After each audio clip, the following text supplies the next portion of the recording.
Triple Triad is one of my favorite things to waste my time on in Final Fantasy XIV, and since you're watching this video, you either share my feelings or you're about to, after you've learned all the rules. In this video, I'm going over all the Triple Triad mechanics and rules you need to know, so stay tuned.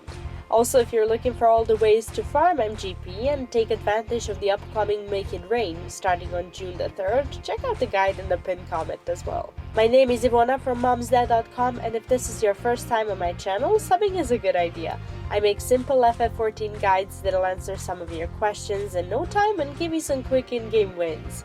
I also livestream here on the channel and on Twitch, so if you're a fan of simple guides, awesome communities, in-game and other highlights, I'll see you around. Before we begin explaining the additional rules, I'd like to quickly go over the basic rules of the game in case you're new to Triple Triad. This game is played on a 3x3 grid with 9 slots. Players take turns putting cards onto the empty spots on the board, and the first player to play is chosen randomly. The goal of the game is to control more cards than your opponent after all the spaces have been filled. So if you're the red player, you want all the cards on the board to be red. If you're blue, you're looking to eliminate the red and turn all the cards blue. In order to conquer a card, you must place a card next to an opponent's card where the number on your card facing the opponent's card is greater than their number facing yours. At the end of the match, whoever controls more cards wins. If both players control the same number of cards, that's a draw. There are also some special rules that can affect your match, and the first one is all open. All open simply means both yours and your opponent's cards are fully revealed when you're in a match and are visible for both players. Then there's 3 open, which reveals 3 random cards from the decks of both players and are visible to both players. Same may be a bit more difficult to understand, as it affects how cards are conquered. If the numbers of 2 or more cards adjacent to a card you play is the same as numbers on your card, you will capture every matching card even though the numbers on your cards aren't higher than the numbers on your opponent's cards. For example, if you play a card with 6 top and 6 right, and the cards to the top and to the right of your card have a 6, you capture both cards.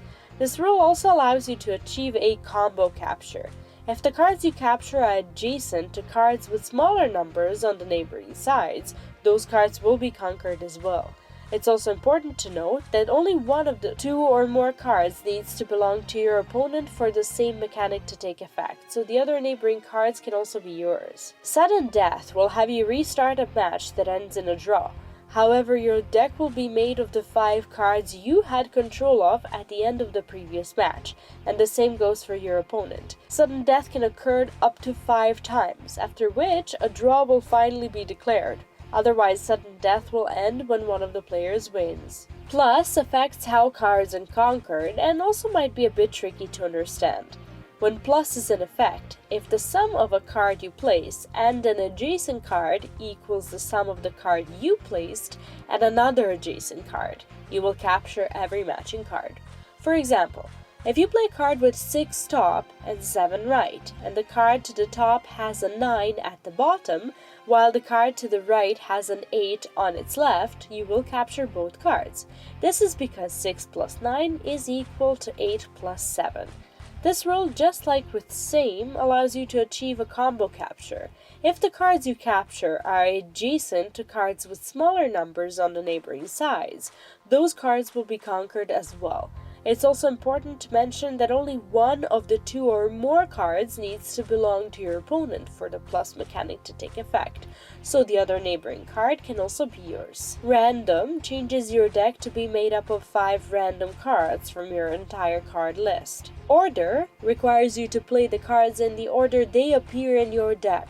So if you're building a deck knowing that this is going to be the rule, pay attention to the order you'd ideally like to play your cards in. Chaos acts very much in accordance with its name, as it will randomly select the card you play from your deck each turn. Reverse is a fun one, as it swaps the power of cards so that smaller numbers are more powerful.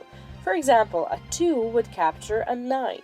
If you don't pay attention to this rule and you're wondering why you're losing, even though your cards are not shitty, that's probably the reason. Fallen Ace allows cards with A, which is the most powerful symbol, to be captured by cards with 1. Additionally, if reverse is in effect, 1 is able to be captured by A, so be careful. Ascension is a rule that affects cards that belong to a specific type or tribe, such as Primal or Beastmen. When placed on the board, all the numbers on these cards are increased by 1 for every card of that type that is in play. Numbers that are increased to 11 or more are simply considered to be of A rank.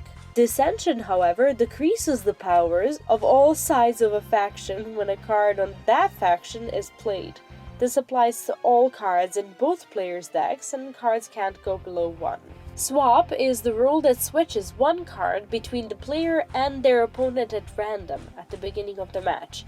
Swapped cards are returned to the original owner after the match ends. Roulette will select random advanced rules to be played during the match, out of any rules listed in this guide, so have fun with that. And finally there's Draft, an advanced rule where players draft decks using cards given to them by the Gold Saucer instead of using their own decks. This will normally happen during the Gold Saucer tournaments that you can play every 2 hours. And honestly, there's not that much more to it when it comes to Triple Triad rules. The game is simple to learn, and once you get the hang of these rules, you'll be winning most of your matches in no time. If you have any other questions, let me know in the comments, and if you haven't subbed to the channel yet, do it now, as there's a new video every day that you won't want to miss. If you'd like to support the channel, you can do so here as a YouTube channel member or over on Patreon. And if this guide was useful to you and you'd like to leave a tip, you can do so through YouTube things just under this video. Thanks to everyone who's keeping the lights on, especially our alphas like Kathy Spear on YouTube memberships, as well as Andy Min and Elijah Baker over on Patreon. Have fun learning the Triple Triad, and I'll see you in my next video. Bye bye.